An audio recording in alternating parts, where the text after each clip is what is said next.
తండ్రి మా భారతదేశాన్ని, రక్షించు మా ప్రభువా మా దేశ జనాంగాన్ని.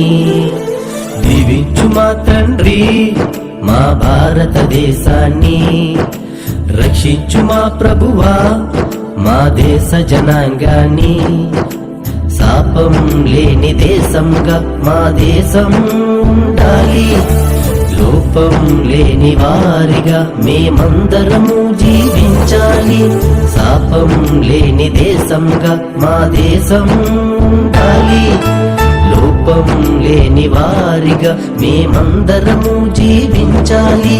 దేశం కోసం బలి అయిపోయిన భక్తుల ప్రయాస గెలవాలి, దేశం కోసం బలి అయిపోయిన భక్తుల ప్రయాస గెలవాలి. పాపిని సహితం ప్రేమించగల క్రీస్తు ప్రేమను చాటాలి, పాపిని సహితం ప్రేమించగల క్రీస్తు ప్రేమను చాటాలి. దీవించు మా తండ్రి మా భారతదేశాన్ని, రక్షించు మా ప్రభువా మా దేశ జనాంగాన్ని.